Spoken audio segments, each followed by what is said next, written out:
is, I think, can you hear me? Right? Yeah. So, Bama doesn't need introduction, okay? But there are many young students here who are not very familiar with the work of Bama. So, I would, yeah, I welcome you, okay, to this. I think it's your first visit to Osmania University campus, I think, right?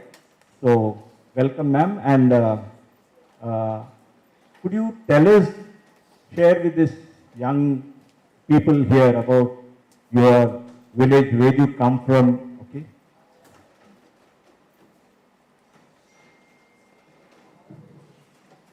Good afternoon. I come from a remote village in Tamil Nadu, and I did my primary middle schooling in the village. Then I went to stay in a hostel in a nearby small town because there was no high school in my own village. Actually, there was a school, there is a school, but it belongs to so-called upper caste people. So those days they didn't admit us in that school. So my father put me in a convent school in that small town. Then I completed my high school studies. Then I went to another new place. Because those days we didn't have, you people are privileged to have universities and colleges close by, and you are able to travel a lot, go here and there, and whatever you want to get academically. But in those days it was very, very difficult, especially for Dalit people, to go to colleges to get higher education. But still, my father was in the army, my mother was a pool worker. And because he was there, he was able to educate us in such schools, and I finished my college there. Then I did my B.Ed, and I taught for 5 years in a school. It was a convent school also. But after that, during that time, only one thing done. And I resigned the job and I became a nun. I was there for 7 years, but I couldn't really stick on to the nunnery life mainly because caste discrimination I experienced there. The other one is the way people, the nuns and priests, and caste discrimination are there. This is for the YouTube, a mic. Can't hear? Yes, for the YouTube. Okay. Yeah. So I came out of the convent. That was the period really crucial in my life because till I entered into the convent, I didn't feel much in the sense I thought caste discrimination is natural. I mean, some people are like that, some people are, God created in that way, like. So I didn't take much of that.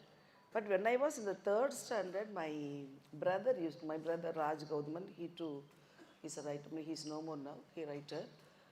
And once that particular event I have recorded in Karku also, an old man carrying a padai in a parcel, yeah.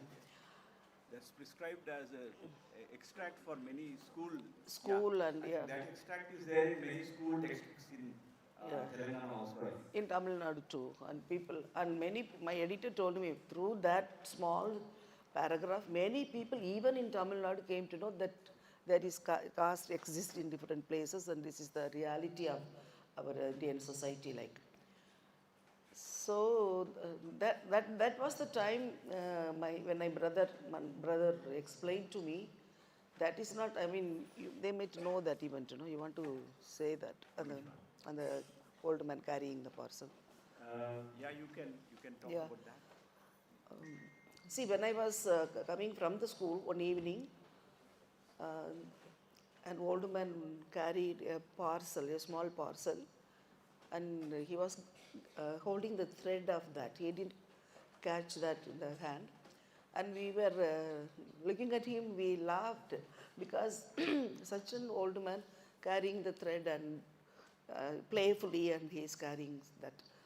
And we were worried because if that knot is done, then it will be in the vadai or something like that. Is it the paper was oily, so something was, some eatable was inside.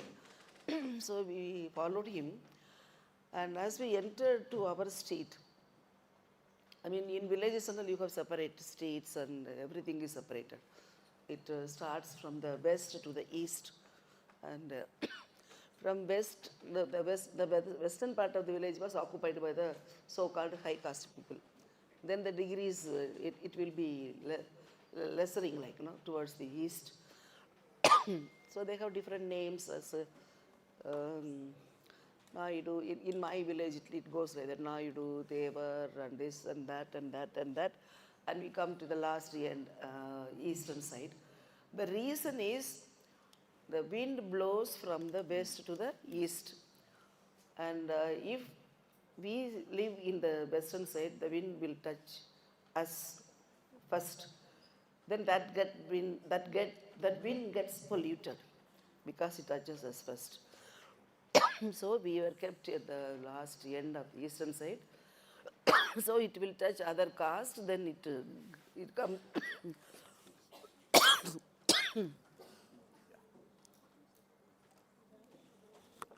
When it comes to us, so they will be safe with the non-polluted air. That is the idea that fools had. Even now it is like that only. So when we entered our street, there was a high caste landowner, and he has his paddy harvested, and they are separating the paddy from the straw. And this old man went and bowed before him and gave that parcel to him. And we waited and looked at him, and and he was younger to this old man, and he got it and opened it, and he was joyfully eating that vadai. Then I went to my home. My brother was at home, and I told him that Tata, old man, he did like that, and that fellow was eating. But why did he carrying that parcel like that, like a small child? Then my brother explained to me, it was not playing. If he touches that parcel, the vadai inside or the bhaji inside will get polluted. So the parayas should not touch that thing. For that only he held on like that, he explained. Then it was an eye-opener for me. I was very angry because after all he is a young fellow sitting there, and this old man all the way, I mean that shop and all is not in our place. He has to go to another place. He went there, bought the vadai, brought it to him, and he was sitting and eating like that, and he was, after that, then he will throw the paper and he will go. I got angry. Even at that age I was very angry. But why is like that? Then my brother said, yeah, this is the society we are living in. You will know a lot when you grow. That was the first thing. Then when with my brother, I mean, as I had written, most of the things I have recorded in Karuku. When I used to go with my grandmother to their fields or to their houses, so we were treated very badly. But I didn't feel much those days because I thought grandmother was treated like that, so I am treated like that. Okay. But when I went outside the village for studies in the 9th standard, then I saw a different world, different people, different students, different culture. So this is different, but why we are treated like that in the village? So that's how I began to start. I'll just add to what you said. In Kaluku, you mentioned an incident in school when you were little. A white priest, holds you, and so you remember it very fondly that somebody touched me. Yes. And in the morning, Professor Kasi was mentioning a Telugu writer, Kalyan Rao, Untouchable Spring. There also you have a character who is a European, missionary, who is outside the village and he embraces. So, can you just elaborate on the significance of touch and, touchability? That whole ethos of that. Yeah, I have said now, I mean, this is our life, this is how that are all unwritten rules like for us. But I was in the 2nd standard that time. A priest from, European priest, I think, white skin, and all the time we lived with dark-skinned people only. And when he came, he visited classrooms, and he asked the students to say some prayers. Prayers in the sense not praying, but there are written prayers like Holy Mary, Our Father, that kind of prayers. So we were trained to learn all those things by heart, to receive Holy Communion. So when he asked prayers, when he asked me and I stood up and said the prayer, and immediately he carried me like nothing, and I was so happy. Why I was happy? No, because these people, they say that we are untouchables and we should not enter into the streets or house. We were all the time jailed, like in our own area. Only thing is we can go to the church, then come back and only we can stay in our place. And when we go to work also, there also they discriminate us. They don't give water, we should not go near them. I mean, a lot of rules and regulations like. But this father, and that also white color father, because white means we think great, no, those days. I mean, when I was a child, when you people come to our village, we will follow you like anything. Because that skin is very fascinating, because people, working class people, Dalit people, grassroots people, they all the time they work in the sun and rain, and they are all with dark skin only. So here in India, the culture is if you have white skin, you are beautiful, you are high, you are this and that. That is the thing. A lot of creams and advertisements, within 10 minutes they will announce 10 creams to apply so that we can become white. That kind of things. Even today it happens. That is white means superior. That kind of understanding they have. So when that priest carried me, I was so happy. And sitting in his arms, I was looking at the children that I am privileged to be carried by a white man, white father. And he gave me a coin also, and for saying that prayer. So happy that's why I remembered that moment, and I recorded it. And when I came to my house, I shared with my mother and I showed that coin. That was the first touch maybe with the other caste people. Within all those days I was in my village area. Yeah, even the sisters won't touch us. They command a lot of force, order a lot of things from us to do. They exploit us when we were, I have a lot of memories of that anyway. But they never touched us and never treated us human beings, even sisters and priests. In fact, when I wanted to join the convent, I was asked to get a letter from the parish priest. And I went to see him. He asked me, where are you from? I said, I am from RC Street. RC Street means Roman Catholic, where only Dalits live. And he told me, RC Street, what are you going to do? You want to become a nun, and you from RC Street, that kind of, yeah, he told me that, but still I stood there because I wanted the certificate. And even after in the convent, after this is the 34th year after coming out of the convent, even today I can't forget that priest words, no, in a very sarcastic and yeah, kevalama chondaru Tamil chonnu. Yeah. Yeah, what is that? Yeah.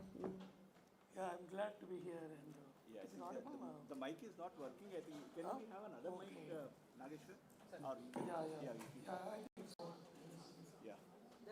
So, Bama comes from a village. Can you It's hear? called Pupati. Quite a remarkable village. It's like other villages, but it's also not like other villages in the sense this region had a long history of Christianity and exposure to certain kind of modern lifestyle, education. A lot of Christian fathers used to come and interact. That's the old, long history, almost 100 years of history in the region. The other important thing is, in the 80s, Bama's village had a very interesting set of organic intellectuals, largely associated with Marxism and the left intellectuals, thinking and participating small magazine kind of a culture where Baba's own brother Raj Gautama is also known for a journal from the village along with others. And it becomes interesting that Baba's writings, late 80s and 90s throughout, the entire writing is taking place in the context where there's a bitter caste kind of a discrimination and oppression of Dalits in southern parts of Tamil Nadu. And Dalits are kind of rising against this oppression, particularly by the backward caste groups. So in a way that on the one hand there is a difficult life, on the other hand politically interesting. You grew up with Gautama, who was supposedly the most fierceful voice against caste writing in Tamil in the 90s, throughout the 90s, the most prominent cultural critic. She's growing up along with him. Yeah, with Gautama. So how is it, how do you feel about your difficult life? At the same time, of course, Father Mark, Yeah. there is inspiring figures. How do you relate to this? Both rewarding and also Yeah. difficult. Yeah, the more I suffered, the more I became adamant that I somehow wanted to break all these things, because my brother was backing me up. You'll keep it as. Yeah. And Father Mark, he is a Jesuit priest. He was my teacher also when I was in the 6th standard.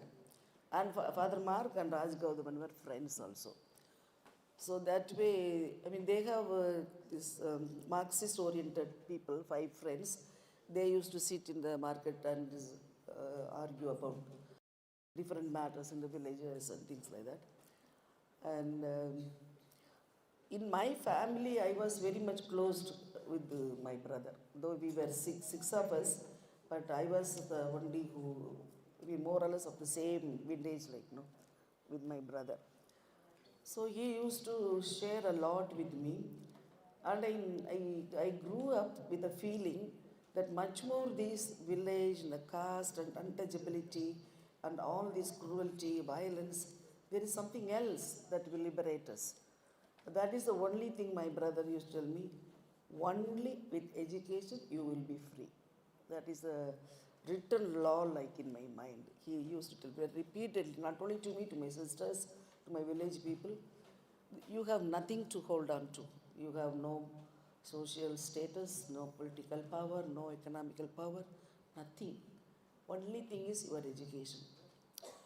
Only through education you will be emancipated, and you will come up and you can use your and he used to give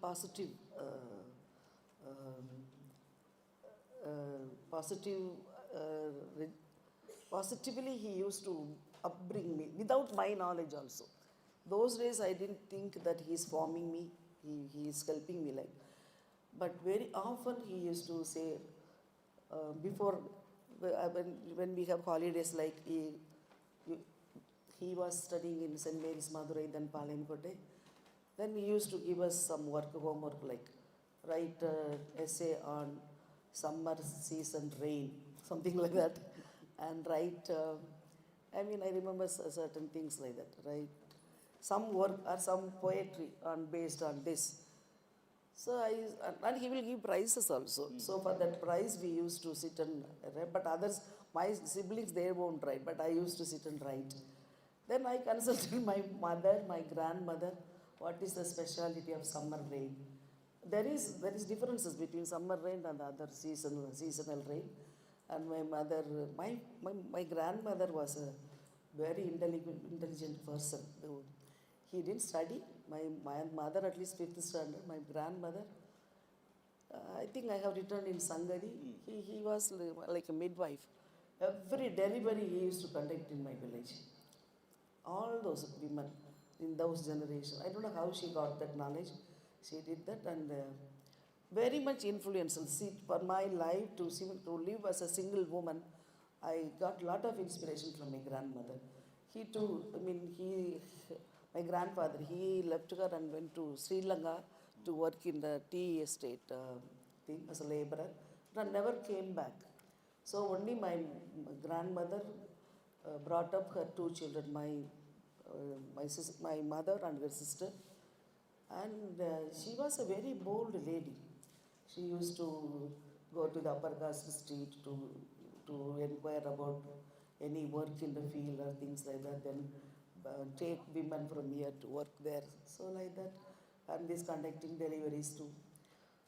And I used to go with her all the time because some beneficial things also. Beneficials means he used to go to the upper caste people and they will give some leftovers, no? And she will bring that leftover rice or something like that. But those leftover rice was very precious to us, so we used to come and sit and eat that. Those days, my father was in the army, but during Bangladesh, China, this war, Pakistan war time, he was not able to send money or communicate. So we were starving, like, so she used to get those things and we ate. And I have learned a lot from her, from my grandmother. You are referring to the leftover rice. Reminds me of the story, Pongal, where, there also, toward the end of the story, because of the son, the father refuses to take the leftovers. So there is a kind of a After many years, like, there was a practice in our village during Pongal season. This all Dalit people used to take raw rice, sugarcane, and a cock, and so many things, and a pumpkin. They used to take all those things to give as gift to the landlords. Whereas the landlords, they give some leftover pongal to them. That is it. So we used to go and get that pongal and eat, like. But my mother didn't go. My grandmother used to go and we followed her, like. But I was wondering why we give so much to them and they give only this leftover thing. When we asked my grandmother, no, you should not speak like that. We have to give them. They give us work every day and they are giving us coolie, and because of them we are living such brainwashing thing, no? But one particular boy, after getting education and all, when he stood against it and he spoke against this, why should we give to them so much? We can cook that rice and make curry, that cock, eat very well in the house. Why should we give all those things to them? But his father refused, but he didn't go that time. He brought that leftover, and this boy threw that leftover pongal to the cow. And even that cow didn't eat it. No, that didn't eat it because of the ghee and the oily things, no. But here interpreted in such a way, see, even that is not eating and you are going and getting it. So that kind of awareness, no, slowly it came to the boys, educated boys and the youth. The Jagan, you said, no, and that particular group, boys and other boys. So there was, beginning from Raj Gautam and the next generation. But even today, nowadays, even little boy will ask if you say something, so they will question them. That kind of growth, awareness is there. And more, this generation knows the importance of education. And I am the living example to you that only education will free us. Only education was brought to me here. That is the thing. So wherever I go, either schools or colleges, I used to share this with them because even Ambedkar said, educate, agitate and organize. So when you educate frees you, education, and that makes you stand on your own leg. When you don't depend on other people, then you are free. Now Dalit people are more and more, they are freeing themselves because they don't depend on the landowners or any other higher authorities, like.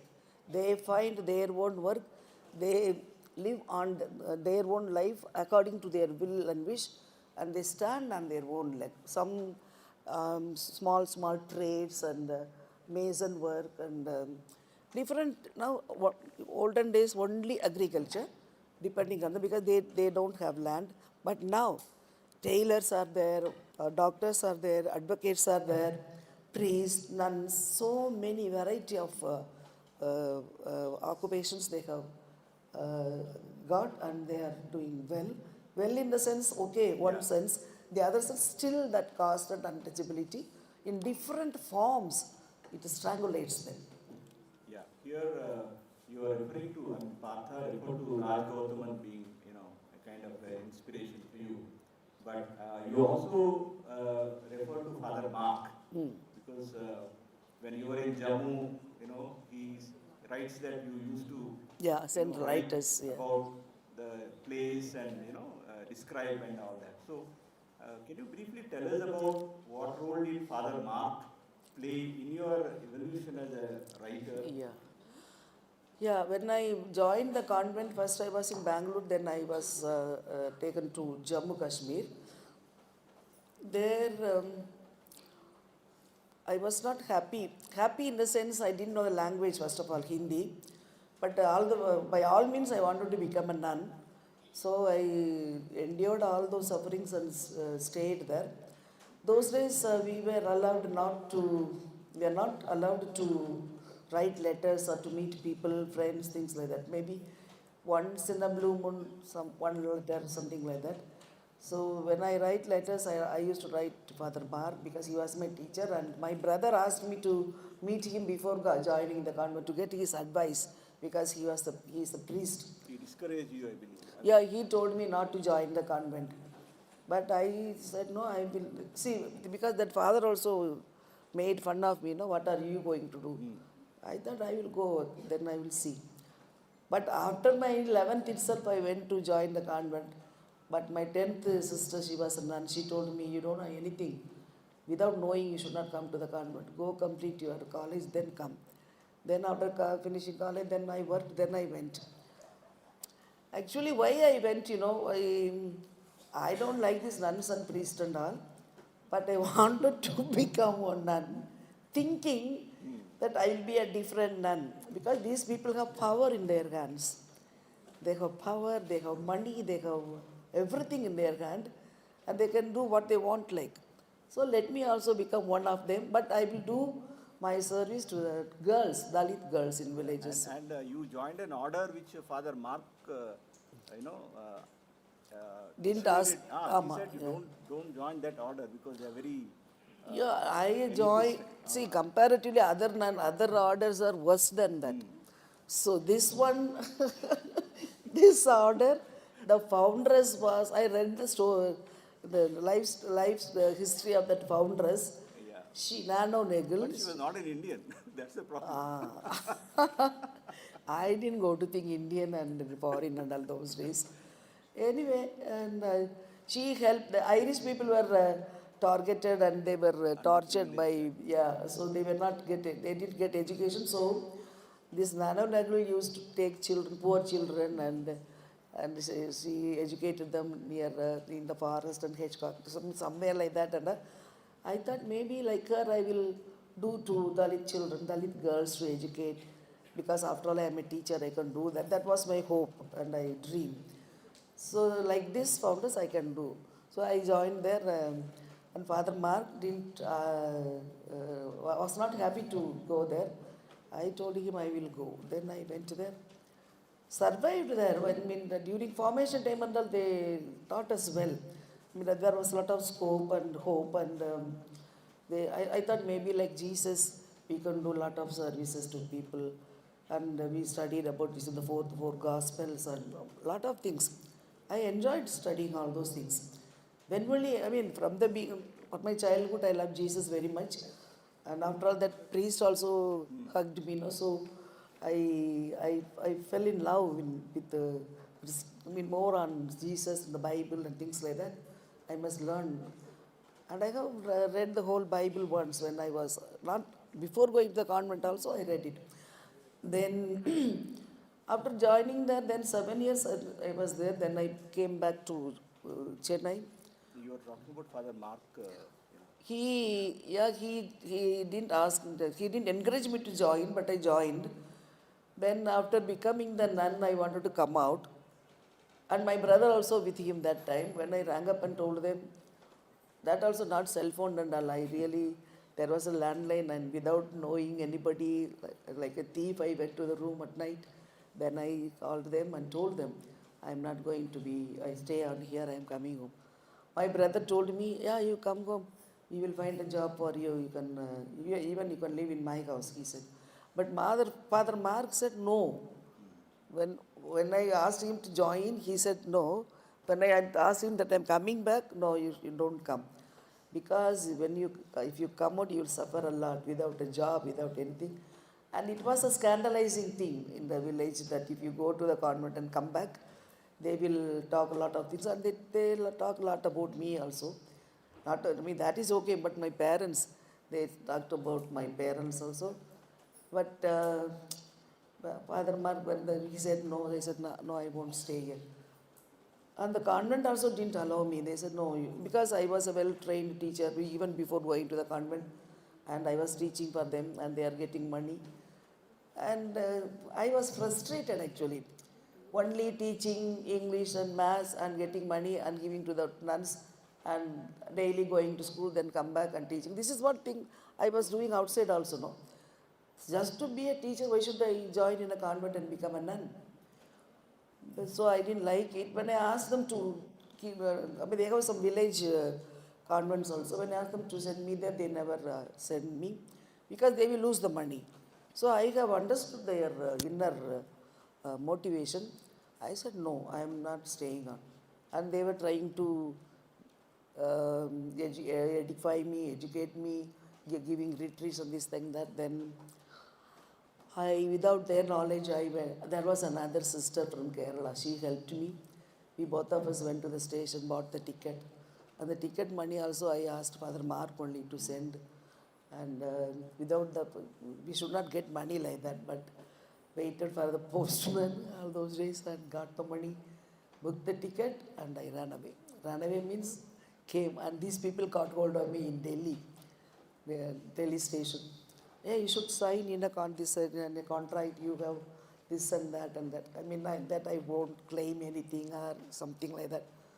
Anyway, you leave me, I will sign anywhere. Then I signed, then I came. But after coming only, when I went to Trichy, but the travel was really, really, really threatening. I wanted to travel on and on and on. I didn't want to get down, but at the same time, want to get down also. This kind of feeling. And when Trichy arrived, I was afraid to get down. See, you may not even imagine that feeling, having nothing, coming out, and even I can't go to the family also, my father and mother. No place to go to, nothing. You can imagine that situation. I was like a mad woman. And I was totally a stranger to this world. I couldn't even communicate with people. Everybody looked as a stranger for me, because there was no communication, no job, no food. No food. Where will I go and eat? No clothes also. So that was the condition. That time only I started writing. Somebody asked me this morning, when did you start writing? That was the time. I thought, who am I? Where am I? Nobody is with me. Where am I to go now? So that was the time I shared with Father Mark. Father Mark, yeah. And he told me, I was crying literally. Instead of crying like this, you better write it down, that will heal you. And there was a social institution of Jesuits, they gave me a job of translating, and they gave me 1,000 rupees per month. I stayed in a hostel in Ideas, Gurugal. Ideas appointed me. I stayed in TTS, Madurai. And those people got 400 out of 600. I couldn't even eat or anything. Yeah, I suffered a lot actually after coming. It is not that easy to come out, because it was a very comfortable, cozy life inside the convent. I mean, you get food, you get a place to stay on, you get medical care, everything you have. When you come out, nothing. Only as a person you have to come out. But I think I am a strong woman, that's why I survived all these years. Yeah. So when you put together, You can use this because that's not working yet. Threw it away. when you put together Karku first time in Tamil, it's a remarkably a new language, very different from the standard language that was generally used for any literary works. So there's a standard Tamil they use, many of the writers. But Pama's writing is very fresh and very new and very rustic, drawn from the ordinary people's lives, their phrases and vocabulary, and the style largely like old kind of style. So what was the response of this so-called standard literary figures? How did they receive this new writing when it comes fresh? What was the resistance to this? Can you say a little? Yeah. See, when Father Mark told me to write, I didn't have the intention of publishing it as a book, like, no. So I was going on writing whatever came to my mind, I wrote. And surprisingly, but when I wrote my life in the village, I have used the people's dialect. When I wrote about convent life and my education and college, I have used the standard Tamil. So it was mixed like that. And I wrote that one for 6 months. I wrote in a notebook and I gave it to Father Mark. After reading that, he only told me, why don't you change everything in people's dialect? Because it reads good and very different, unique. I mean, in Tamil literary circle, people use only people's dialect only when there is a narration, when dialogue, when people dialogue, they use that. But for narration, they use different style, the classic or standard Tamil like. But this script was from the beginning till the end, it was rewritten in people's dialect. So now we have, not only the Dalits are ugly and unvaluable people, but their language also is considered as low, not up to the mark like. And so-called famous writers, mainstream writers, they all have a frame. A novel should be like this, an autobiography should be like this, a short story be like this. And even poetry now, traditional and now modern poetry. So they have their own rules, frames, regulations like. But my writing crossed all those things. I broke everything. No grammar, no standard language, nothing. So these literary masters, the mainstream literary writers, they were so upset. What kind of writing? She is a educated lady, but she is using all filthy language. That is the language they call what people, rural people talk. And there were a lot of commotions amidst writers, amidst readers, and amidst different class and caste groups. They were, and I didn't bother actually, because I didn't bother them also. Whatever they want, let them talk. But what happened was, then Father Mark only arranged to publish it as a book. But before publishing it, no publishers wanted to publish it. They threw it away. Because they said the language is very bad and filthy and not up to the mark. And it's a rubbish. One professor told me from Tanjung, it's a rubbish. Nobody will read it then. They threw it. Then ideas only have a small, they started a publication work. Then they published it. And the people in my village, then when they read it, someone or the people, a few boys read that book. Just one copy, then 2-3 copies. Then what happened was, people, those who read, they interpreted. See, one mistake I did was when I wrote that book, the script, I have kept the real names because before that I wrote only poems, not novels. I kept the real names of the characters and also their nicknames. And in villages, nobody knows their real name, only nicknames they know. So they identified themselves. And they were so angry. And these people who read the book also went and, hey, she has used your name, your name, your name. Your nickname is here. All over the world, people will read that. And she has degraded us. So, a lot of things like that. I never expected this, actually. Everything as it is, only truth.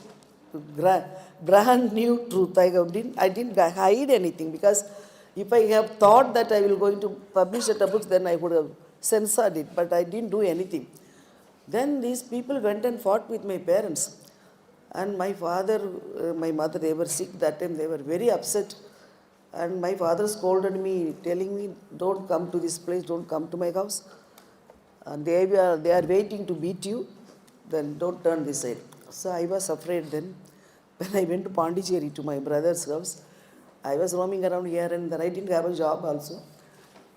Then the youth in Mendiyakan and other people, they collected the people and read the story, novel to them in context. See, she has written your name because of this. You have done that day, you have spoken this way, and that is a kind of resisting the authority, protesting against this caste system. You have done this. She is appreciating only your name because you are known by that name. She has written positively. Don't think that she has degraded you, and our story should be heard in other people worlds also. They should know what we are struggling and what we are dreaming, and they should know our culture. So explaining all those things, then they have come to an understanding. Then they invited me to, when they erected Ambedkar statue in the bus stand, they called me, and they only gave me this title, Karukubama, and I garlanded Ambedkar. There was a big celebration when Jagan was one of them. And normally Jesus said, no, in our own villages, the people, our own people won't recognize you. But it was different. My own village people celebrated me, and even now they are happy that I am for them. I am the voice for them that way. So now this, Okay. I don't. Oh, yeah, it's I okay. think it's sometimes working, sometimes not working. Okay. Now you mentioned Karukku and you also talk about the title and mentioned the epistle to Hebrews, right? The two-edged sword and all that. And you do what I consider as Dalit theology in the text, because you talk about the prophetic tradition and then the questioning of injustice and all that. And you have worked with theologians and seminarians in Dalit theology. So can you tell us about your association with the theologians? And Bama was conferred an honorary Doctor of Divinity by Gurukul Theological Seminary in Chennai. So how do you see Dalit theology as a protest, as a resistance against dehumanizing humans? That part I didn't voluntarily go for Dalit theology and all. But This Dalit theology, see, like feminism, Dalit feminism is speak, no? See, Dalit theology, because I went to the convent and all, I studied about Bible, Jesus and things like that. And basically I believe that each individual has their own spirituality. Though we are all Christians, but each spirituality is different. Each person's understanding of Christ is different. The values of, for any religion, we may have common idea, but the personal experience of God, whether you call him as God or whatever may be, it is totally different. It is based on our own experience. I love Jesus. See, this Dalit critical consciousness, and in your paper also you have written that. And Dalit critical consciousness and the Christian critical consciousness, if you take those two, I get this Dalit critical consciousness not because I was born as a Dalit. It is because of Christianity, because of Christ, because of the values of Christ, I have got that critical consciousness. Because Jesus is a revolutionary. He spoke a lot about social justice, equality, freedom, and love for neighbors. And in his time, he took definite sides with the poor, women, lepers, and sick persons. Those time, the people who are segregated, rejected by the society, were loved by Jesus, and he took sides with them. Definitely. But now the today's church, the manufactured church, it doesn't take side like that, definitely. They have their own choice. They don't even look at people, Dalit Christians, only for their celebrations, for anything in the church, or some work or something like that, they call Dalit Christians. Dalit Christians, as some people say, they became Christians, they are converted into Christianity just for some wheat or some food or some milk powder, things like that, they talk. It's not so. In my village, Pudupatti, he said, there was a priest called Tringal from France. He was in Madurai, and from that village, people went to Madurai, requested him to come to their village to baptize them, because they suffer a lot because of caste system and untouchability, discrimination with these landowners and the upper caste people. Even now it is like that, but those days it was horrible. So Tringal went there, then taught about Jesus, Bible, then they voluntarily came to him to get baptized. That was history. Anyway, I have gone to somewhere else. What did you say? You are talking about Dalit theology. Theology. So after coming out of the convent, there is one Kurugul, they teach theology there, theological college. There they invited me to participate in a seminar like this. I went and shared my experience with Christ. And now also I have brought a book, small book for both of you. And it is about my Nazarene and myself. It is my experience with Christ from my childhood to today. And it is translated into English, yeah. When I went there, they asked me, will I be able to come to Korea, South Korea, to talk about Dalit theology.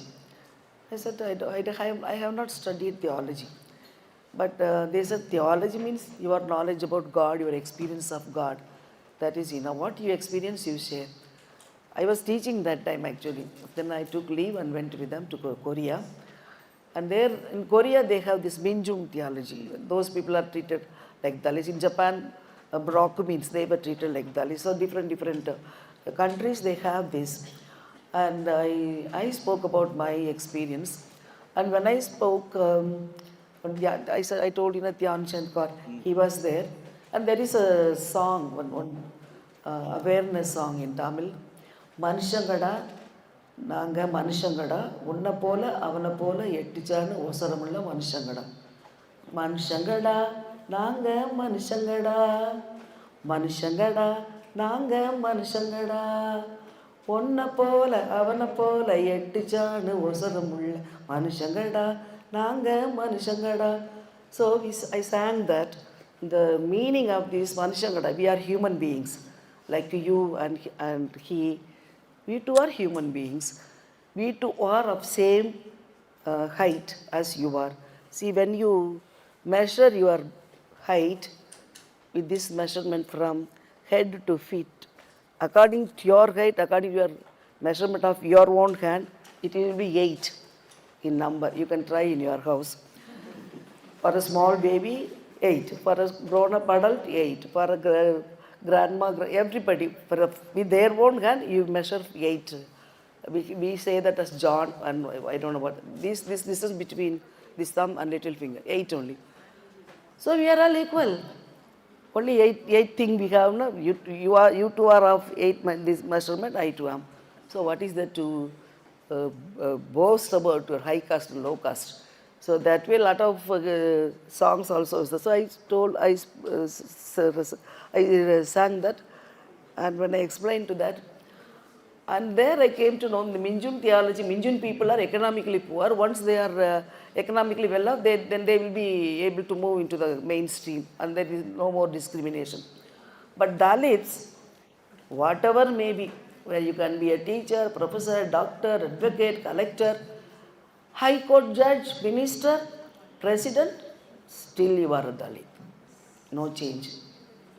Shame, actually, even today, this time also, when, yeah, there is no, the Supreme Court judge, Kawai, when he was hearing the thing, another judge threw a shoe at him. That is happening in this free, independent, sovereign country. And we are looking at it, we are nodding at it, and we are passing that. This is how our country is. So, yeah, and the theology, then from that time always they taught me as a very good theologian. And I too learned a lot in that at the conference. And wherever they went, I mean, to Korea twice I had gone to Korea. Then to 4 countries I went. I mean, to James Massey, Netherlands, Switzerland, America, and Canada. All spoke about theology and feminism and all those things. So I grew and I learned, and I have come like this. And I have learned a lot actually. And because of that, I have gone very close to Jesus also. That's what I asked you to do it. Yeah. Coming to the final part of the program, you've been writing for more than 35 years. Chronically, you've been writing. Most of your writings are drawn from ordinary lives, very ordinary people, particularly very strong woman characters, and also some kind of a humor, sarcasm, all that you are writing. I just want to ask you, there are a lot of young literature students here. How do we relate writing literature to ordinary people? What is the purpose of literature or its relation to social transformation, change, empowerment? How do we think about it? Yeah. What do you say? See, maybe I can explain it with 2 examples. This Karuku made a big issue all through things. I'm not going to talk about this. Then second book, Sangari also, specifically on Dalit women who resisted against the system. I mean, all those women, they resisted against the system. That also will be, I mean, I'm taking just 2 short stories of mine. One is Annachi. This Annachi story is the first short story I wrote. And it is translated into 16 regional languages actually in India. And I'm not going to explain the whole thing, but the last part of it, a Dalit young boy goes to a landowner's field to work, and he went in a very white clothes, neatly dressed, and went there.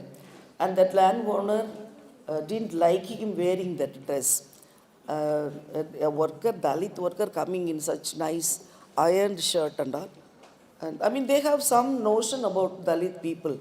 I mean, they should wear this kind of clothes, they should have this kind of ornament, they should eat this, and they restrict their mobility. Everything is designed by, even now also, no, what we eat, what we wear, everything is decided by somebody else.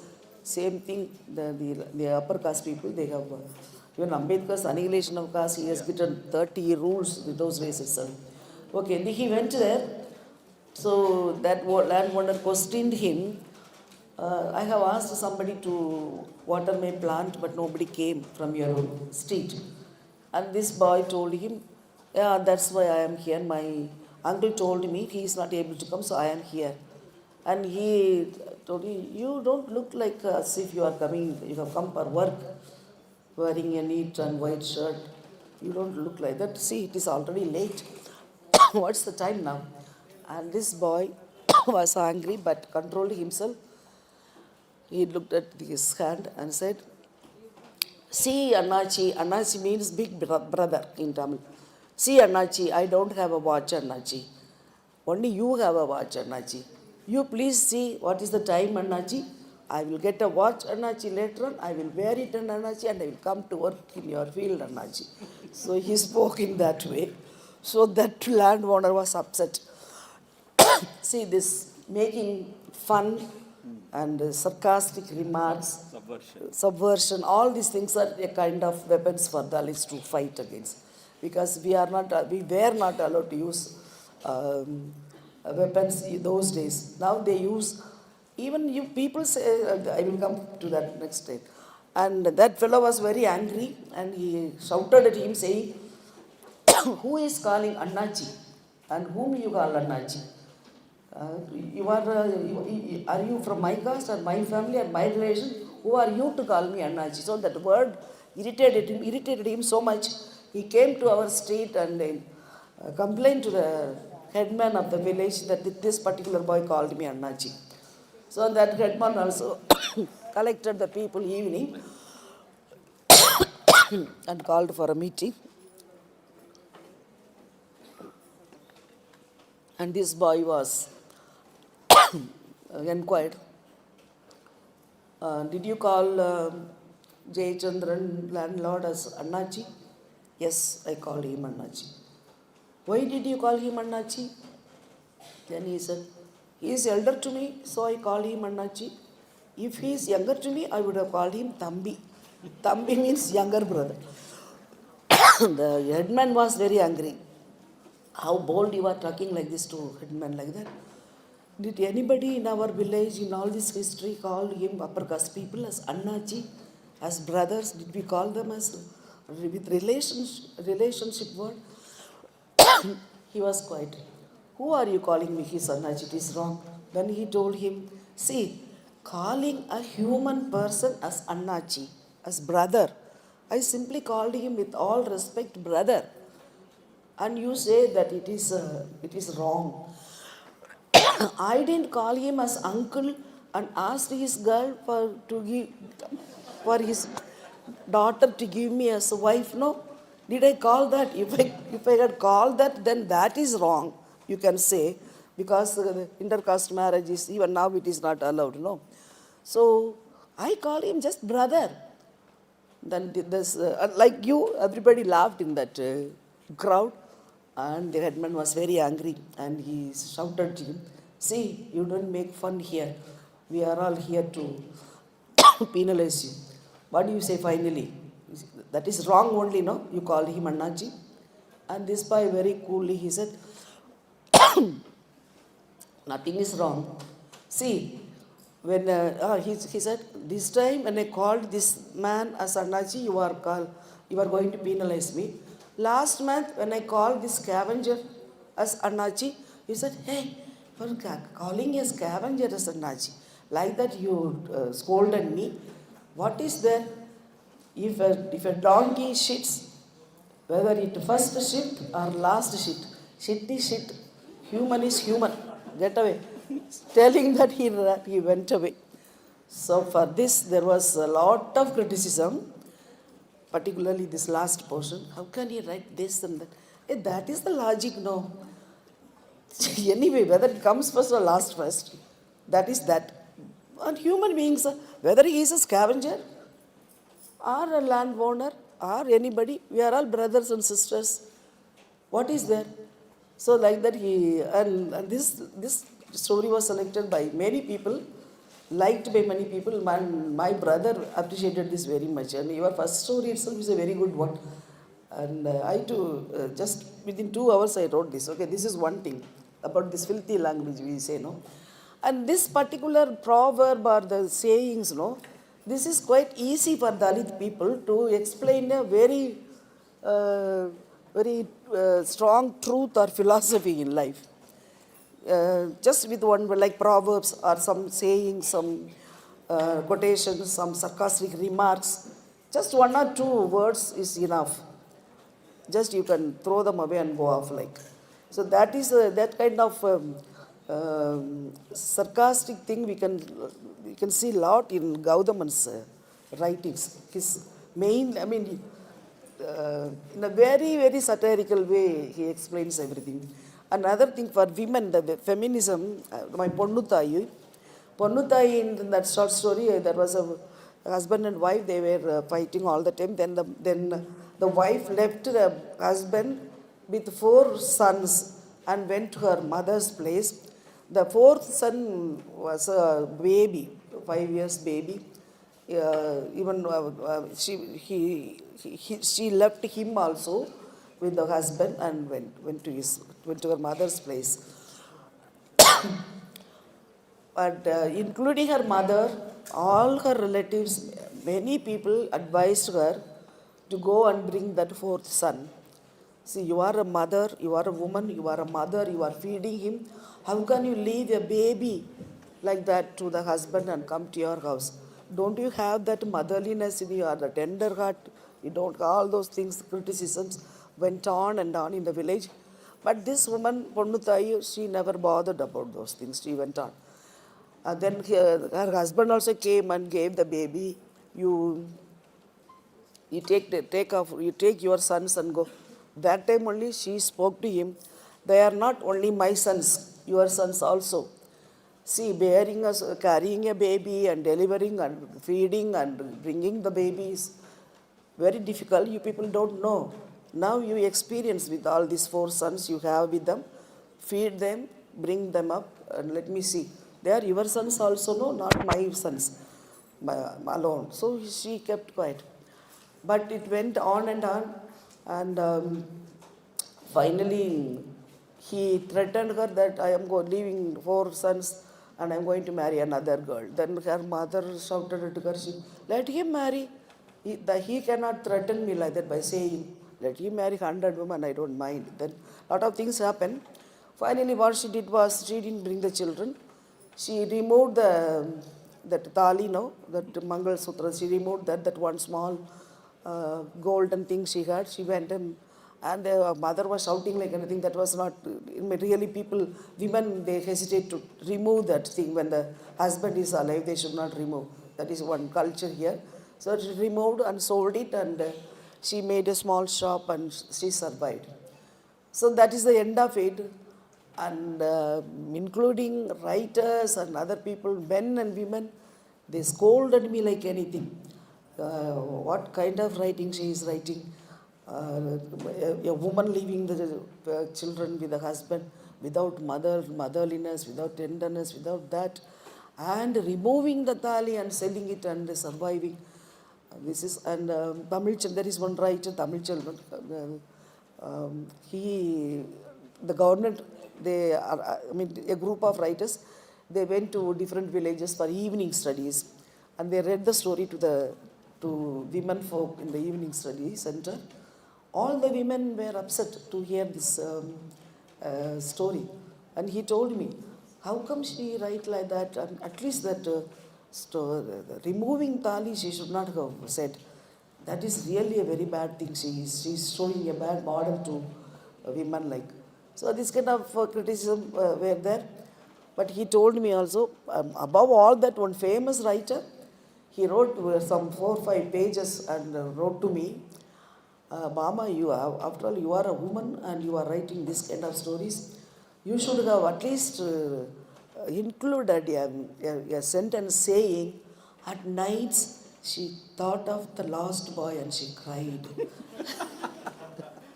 I said, you wanted us to cry, we won't.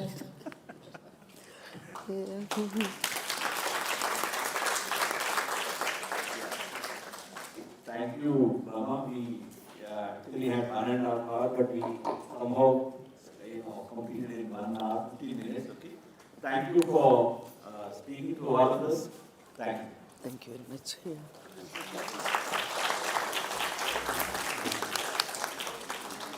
Thank you so much, Bama ma'am, and thank you to the chairs, Dr. M. Parthasarathi and Professor K.W. Christopher. And ma'am, before you leave, there is a student, Elizabeth, that wants to present you with something. Gratitude and resurrection. Yeah. She is Elizabeth.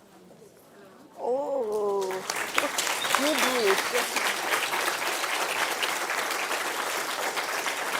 Oh my God. Oh my. You are shocking me one after the other. Pleasant shock. Thank you. Thank you very much. Thank you. Thanks a lot. Why? You're a very good the pencil drawing, is it? Yes, ma'am. My. Did somebody take a photograph? Yeah. When did you draw? Yesterday, ma'am. My. Unbelievable. Thank you so much. What's your That's the name? love they have towards you. Elizabeth. Okay.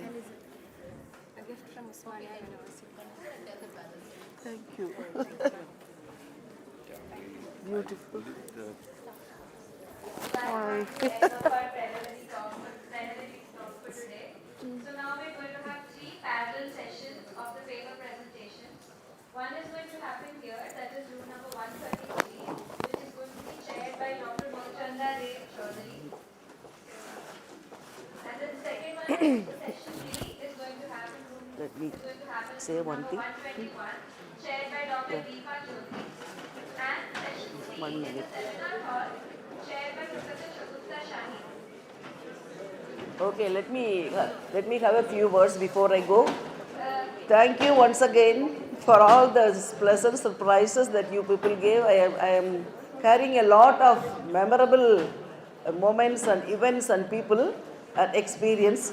And especially I thank Vijaya, Parimalam and many people here for your hospitality, for your love, concern and care. Actually, I almost forgot my physical ailment because of their love and affection they show to me. It is really a heartfelt thank you from the from the bottom of my heart. Thank you very, very much. So, dear participants, all those who are presenting paper under Dr. Madhuchanda Ray, please stay in this room. All those who have session with Professor Shagufta, please leave the seminar room. And Dr. Deepa Chaudhary from Nagpur University, please Can I take one photo with you? From the morning you are taking. No. Ma'am, I have one doubt. 10 o'clock. Does this discrimination exist today also there? Thank you. In a